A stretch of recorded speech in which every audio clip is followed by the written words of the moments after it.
Hello everyone!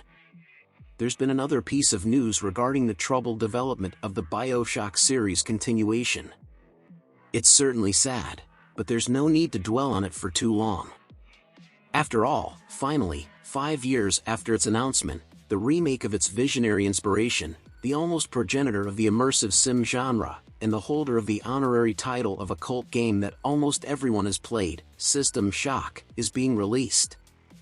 There have been quite a number of remakes lately, with a couple of projects already released this year and a few more set to arrive soon. And now, riding this wave of reviving classics, let's find out just how good the updated Shodan is. Of course, the development of this reimagining was not carried out by the same people who created the original game. The original creators, Warren Spector and Doug Church, had been trying for a long time to kickstart the production of the third installment but ended up selling the rights to the Chinese studio Tencent with the mindset of let them figure out what to do with it now.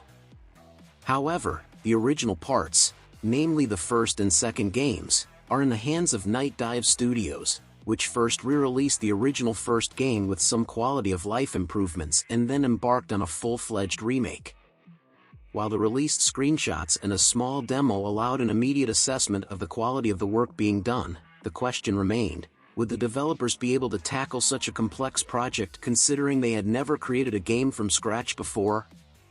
Indeed, the studio had been primarily focused on reissues of Doom and Quake throughout its existence, being a Tyrock Blade Runner.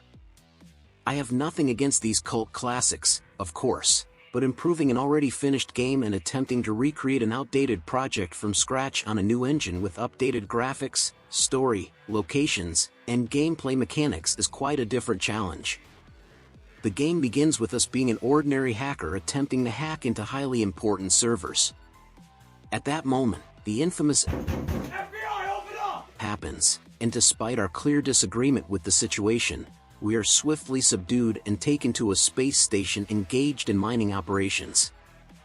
There, the CEO offers us a deal. We remove all moral restraints from the local artificial intelligence, Shodan, and in return, we receive a military implant that we were trying to acquire. The hero gladly accepts, and, by the way, is not deceived. The agreement is fulfilled, the implant is implanted, and we are placed in a hibernation capsule for a 6-month recovery. And now we wake up in this capsule after a long sleep, only to find ourselves in a nightmare, malfunctioning station systems, heaps of corpses, zombies, and aggressive cyborgs have taken over all the corridors. On top of that, Shodan, who wants to fire a megalaser directly at Earth to kill everyone, is still present. In short, the robot uprising couldn't wake us up, but now we have no choice but to deal with this situation. Don't worry, I haven't spoiled anything for you here. Firstly, this story is already 30 years old, and secondly, these are literally the first 5 to 7 minutes of the game. From there on, you're on your own, or rather, I'll help you because the game will tell you what needs to be done overall to stop Shodan's plan, and that's it. You won't have a task list or a navigator guiding you. Think for yourself, make decisions yourself. If you want, replay the audio logs that provide a general idea of what needs to be done, but not where and how specifically, it's all up to you. Take a floor map into your hands, the kind you have to build yourself by exploring all the places you can access, and move forward. Usually, each task requires you to explore 3 decks in this way. So, good luck to all the fans of exploring the game world, hardcore gamers, and those instances when the game doesn't hold your hand. Such players will undoubtedly enjoy it. Others should prepare themselves, as it will be challenging. You know, there comes a moment when you've done everything, set everything in motion, but suddenly the system tells you that you need to find a certain code. And you've already been walking around places you've explored 3 times for about 2 hours, and you haven't seen anything resembling a code on those maps. You know? It's not that difficult to get demoralized in such situations, especially considering that many passwords are found in notes that look like small flash drives with a green light, lying in rooms filled with computers with the same green lights. Missing something like this is not the most difficult task, and for the first hour or two, you will constantly try to figure it out, not understanding whether it's just environmental or some functional panel that can be interacted with. By the way, the choice of such gameplay mechanics doesn't raise any questions. It is unusual, simultaneously technological, and harkens back to the very times when the original game appeared. At the same time, the game looks quite modern, vivid, and contrasting. Well, let's briefly return to the notes. Although using them in audio diaries for storytelling was truly innovative for its time, nowadays it's already a threefold shameful cliché. Unfortunately, they didn't do anything about it, and they didn't add a more complex storyline to the game. What a pity! The same goes for Shodan. She definitely has her own unique communication style, charm, and charisma. Her intonation and stuttering do a pretty good job of encouraging you during the game. However, once again, compared to some less iconic antagonists and especially with another crazy AI, GLaDOS, she doesn't stand a chance. Alas, if we focus directly on the action itself, we have an immersive action experience that initially hints that we'll be mostly killing enemies with a piece of a water pipe, occasionally shooting, but later on, we'll have an abundance of ammo and a variety of weapons.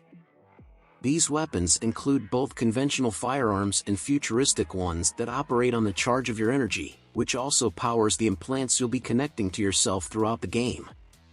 You'll have access to a map, armor, enhanced vision, and even rollers and thrusters in your boots for faster movement and limited flight. However, the most dangerous enemy here is not zombies, biomutants, a new strain of COVID, cyborgs with robots of different shapes and colors, or even radioactive barrels. The main enemy is your inventory. Soon, you'll accumulate a substantial amount of consumables, ammo, and, most importantly, weapons, which are challenging to replace since each one uses its own type of ammunition. That means you'll have to carry around 3 or 4 of them, and due to limited space, you may even have to discard some weapons. It's at this moment that tears start welling up in your eyes. What's not particularly pleasant about this combat system is the feedback and hit registration. Mechanically, everything works fine, but visually, you can only tell if your shots landed by the lines emanating from the crosshair. There's a certain budgetary feel to the development in this aspect. In addition to all that, there are various grenades that work in 2 modes, the classic mode where you throw them at enemies and they explode, and the ambush mode. For example, you can scatter explosives on the ground, lure enemies onto them, and detonate them all with a single shot, dealing devastating damage. There are plenty of hefty enemies, and some even respawn and deal damage immediately once you expose yourself. So, you either snack on canned food in the corners or look for healing stations, but they're not available on every floor. Alternatively, you can use adhesive bandages that restore health. There are several types of these bandages, each with its own effect and side effects. Sometimes you'll see colorful streaks on the screen, or enemies from the first part start appearing. Another important element is cyberspace. Some things need to be hacked by directly connecting to them, transporting you inside the Matrix, where you must defeat enemies and destroy critical system nodes in a mix of shooter and Tron-style gameplay.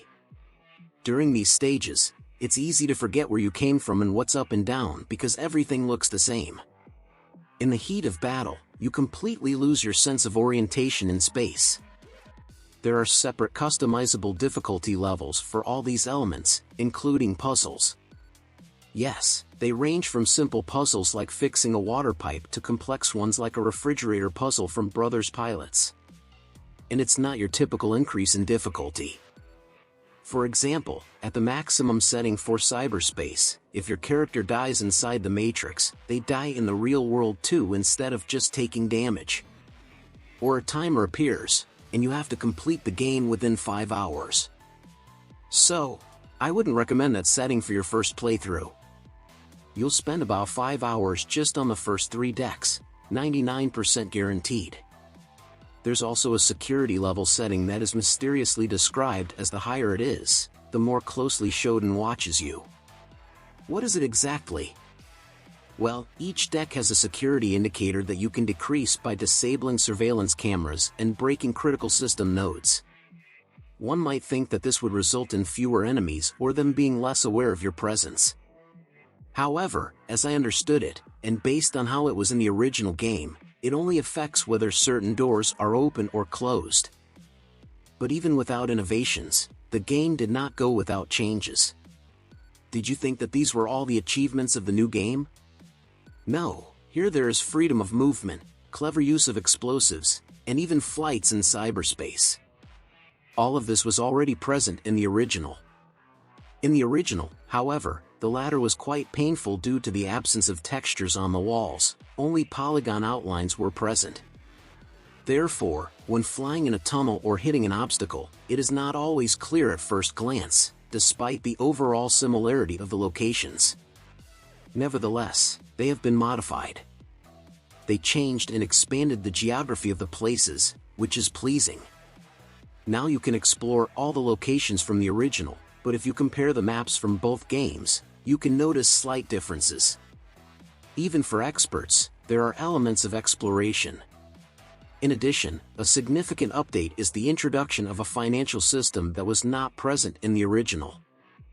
There are credits on the station, which can be found in small quantities or obtained by returning bottles and chip packets for a symbolic coin. And then you can use these coins to buy consumables, ammunition, snacks, and upgraded weapons. Almost any item can be turned in, but due to inventory limitations, it is not advisable to carry around useless things. However, there is an option to convert all the junk into trash right in your pocket. The exchange rate may be less favorable, but it is not that important. However, you won't find such machines at every step. Usually, there are a couple of them on one deck. And there are only 10 decks in total. But the problem with this system is that you need to constantly dismantle items one by one, which becomes tedious after a few times. It would be more convenient if there was a button for automatic recycling of all the junk at once. They also added a small cargo lift where you can store some goods between floors. However, its capacity is so small that it quickly fills up, and its use becomes inefficient. I would like to note the tremendous work done by the studio to modernize the old game. Overall, they did an excellent job with this task. However, this remake feels more like an updated version of Dead Space. Essentially, everything was implemented the same way, with improved graphics and some changes and updates. But if you compare it side by side with the original with visual mods, they may not be distinguishable. Here, of course, you can see the difference between a modern game and the original, but Dead Space, relatively speaking, is a modern game too. And perhaps there was no need to change anything fundamentally, unlike System Shock. In its time, it was a magnificent game, and I have no doubt about that. It is a fully explorable station with complex management, a unique setting, storytelling through notes in the environment, encouragement of experiments, and atmospheric audio design. It also features cyberspace, various implants, and much more. However, there are already games like Deus Ex and Dishonored that offer additional elements such as stealth, verticality, varied infiltration paths, rich narratives, and other elements. Let's not forget about Prey, where there is also a station, unusual enemies, the ability to set traps, intricate levels, and inventory management. And the item recycling mechanic is also from there. Prey also has a more complex story, different endings, verticality, alternative routes, and sections in open space. The main thing they add is variety in tactics and ways of progression. As a result, it seems to me that the System Shock remake constantly looked towards Prey but didn't try to copy everything. And after all these words, I ask all of you to calm down. I don't want to criticize the classic in the attempt to show it to modern players without changes. But changes do exist in the remake, and I think System Shock would have been better suited for a remake in the style of Resident Evil 2, where the whole game needed to be rebuilt from scratch while preserving the spirit and features of the series. Considering that the market has seen numerous immersive simulator games in the last 10 years, one of which is very similar to System Shock. However, I definitely recommend all genre lovers to check out this project. Whether it's out of nostalgic reasons, the desire to experience how it was before, or simply because you want an interesting space action, it's here. Thank you all for watching.